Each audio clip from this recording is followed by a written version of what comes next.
समय की बात है। मोहन और पद्मावती नाम के दो भाई बहन रहते थे। मोहन बड़ी पढ़ाई कर कर बड़े शहर में अपने बीवी बच्चों के साथ रहता था।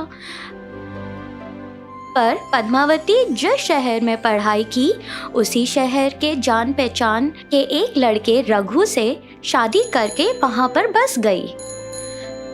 पद्मावती के पास सुंदरता के साथ साथ कई गुण थे। वो अपने पति के साथ सम्मान मेहनत करती। पद्मावती घर पे बहुत मेहनत से समोसे बनाती और उसका पति रघु उस समोसों को टोकरी में डाल के अपनी साइकिल पे रख के गांव में बेचा करता था। समोसे समोसे।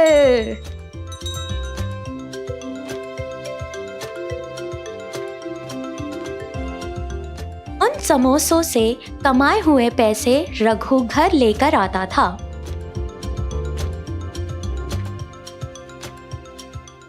उस तरह 6 साल गुजर गए। उन 6 सालों में पद्मावती को 3 बच्चे हुए, 2 लड़की और 1 लड़का। अपने तीनों बच्चों की भविष्य को दृष्टि में रखते हुए पद्मावती और रघु बहुत मेहनत से काम किया करते थे। पद्मावती के समोसे उस गांव में बहुत मशहूर थे।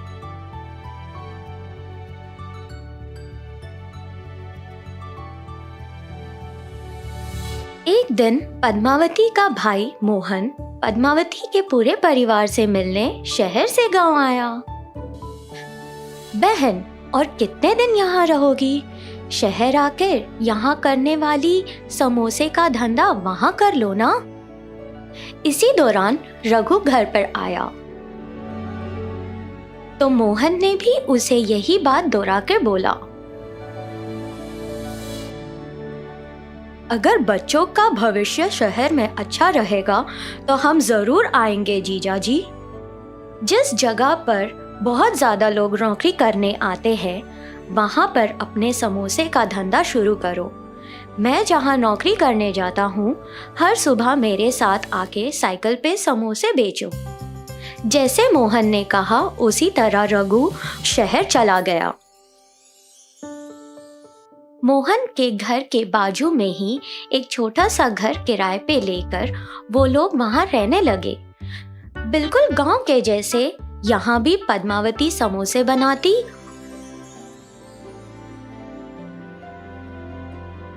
और रघु उन्हें साइकिल पर रखकर मोहन के साथ नौकरी करने के जगह जाके समोसे बेचना शुरू किया।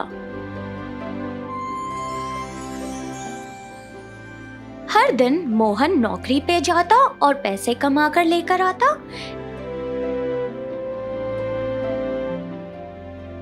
वैसे ही रघु भी समोसे बेचकर हर दिन पैसे कमाकर घर लेकर आता था। पद्मावती के हाथों से बनाए हुए समोसे शहर वालों को भी बड़े स्वादिष्ट लगते थे। हर दिन रघु जितने समोसे लेकर जाता वो सारे समोसे बिक जाते। इस तरह उन बेचे हुए समोसों के पैसों से रघु ने एक छोटा सा समोसे का ठेला खरीद लिया और गरम गरम समोसे वहीं पे बनाना शुरू कर दिया। एक तरफ पद्मावती गरम गरम समोसे बनाती थी और दूसरी ही तरफ रघु उन समोसों को बेचा करता था। अब तो पहले से ज्यादा कमाई होने लगी थी।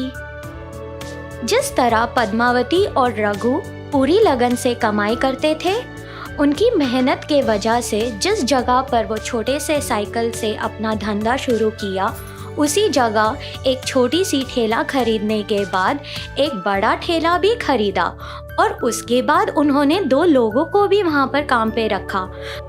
इसी तरह उनके समोसे का धंधा बहुत अच्छा चला, लेकिन इतने सारे ग्राहक बढ़ गए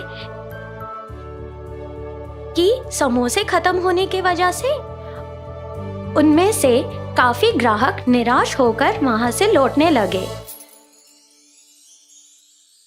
पद्मावती और रघु के दिन रात के मेहनत के वजह से अब वो जगह समोसा सेंटर के नाम से मशहूर होने लगी। कुछ दिनों के बाद उन्होंने 10 और काम करने वालों को रख लिया, साथ ही साथ 30 ग्राहकों के बैठने के लायक जगह भी बना ली दुकान में। जैसे समय बीतता गया वैसे पद्मावती के भी बच्चे बड़े होने लगे। मोहन भी रघु के जैसे बढ़ता गया और अच्छी आमदनी कमाने लगा। एक दिन नौकरी खत्म करके मोहन घर लौट जा रहा था, तभी उसने पद्मावती और रघु का समोसा सेंटर देखा और वहां गया। मेरी दी हुई सलाह के वजह से ही तुम लोग इतनी सफलता पाए हो। मैं तुम लोगों को एक और सलाह देता हूँ, सुनो। वो क्या सलाह है भैया? मैं 10 सालों से देख रहा हूँ, रघु इतने सारे लोगों को समोसा सेंटर में संभालता है। उसे देखकर मैं आश्चर्यचकित हूँ। रघु मैनेजर के पोस्ट के लिए एकदम सही रहेगा। मेरे जैसा बड़ा जॉब, मेरे जैसा बड़ा नाम, अगर काम पसंद आए तो इनाम। यहाँ हर दिन रघु अपने हुनर और समय को बर्बाद कर रहा है। ये क्या भैया? हम सोच रहे थे आपके काम से हमारा काम बहुत ज्यादा बेहतर है। ऐसा क्यों? क्योंकि 10 साल पहले एक साइकिल स्टैंड के ऊपर एक छोटी सी टोकरी के अंदर हम समोसे बेचा करते थे। उसी दौरान आपकी भी नौकरी लगी थी, लेकिन उस दिनों हम रोज 800 रुपए कमाया करते थे और आपकी महीने की तनख्वाह 10,000 थी। इन 10 सालों में बहुत कुछ बदल गया है। अब हम एक बहुत बड़े समोसे की दुकान के मालिक हैं। इस पूरे एरिया में बहुत मशहूर है। आप इन 10 सालों में मैनेजर बने, जिसके वजह से आपकी महीने की तनख्वाह 1 लाख हो गई है और हमारी 1 लाख से भी ज्यादा आमदनी है। हमने अपने बच्चों के भविष्य के लिए जो भी किया सब सही किया भैया। भविष्य के लिए? वो कैसे? जीजा जी, हमने बहुत कम पैसों से अपना धंधा शुरू किया था। हमारे बच्चों को हमने जिस तरह मेहनत की उस तरह मेहनत की जरूरत नहीं है।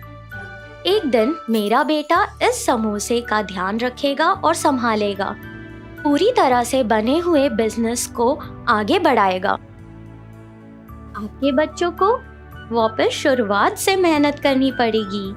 हमारी तरह आपके बच्चे सीधे आपके दर्जे पर नहीं बैठ सकते। आपके कंपनी के मालिक के बच्चे उस दर्जे पर बैठ सकते हैं, पर आपके बच्चे आपके दर्जे पर आते आते उन्हें बहुत मेहनत करनी पड़ेगी। अब बोलो जीजा जी, कौन किसका हुनर और समय बर्बाद कर रहा है? इन सारी बातों को सुन के मोहन को भी लगा कि जो पद्मावती और रघु बोल रहे हैं वो एकदम सही है। वो चुपचाप सोचते हुए वहाँ से चला गया। पद्मावती और रघु ने अपने दोनों बेटियों की शादी कर दी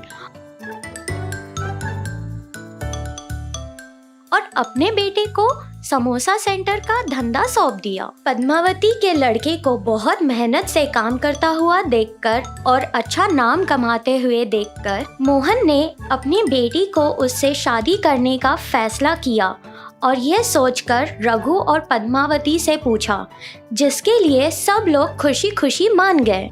अब सिर्फ तुम्हारे बच्चों का ही नहीं, मेरी भी बेटी की जिंदगी खुशी खुशी कटेगी।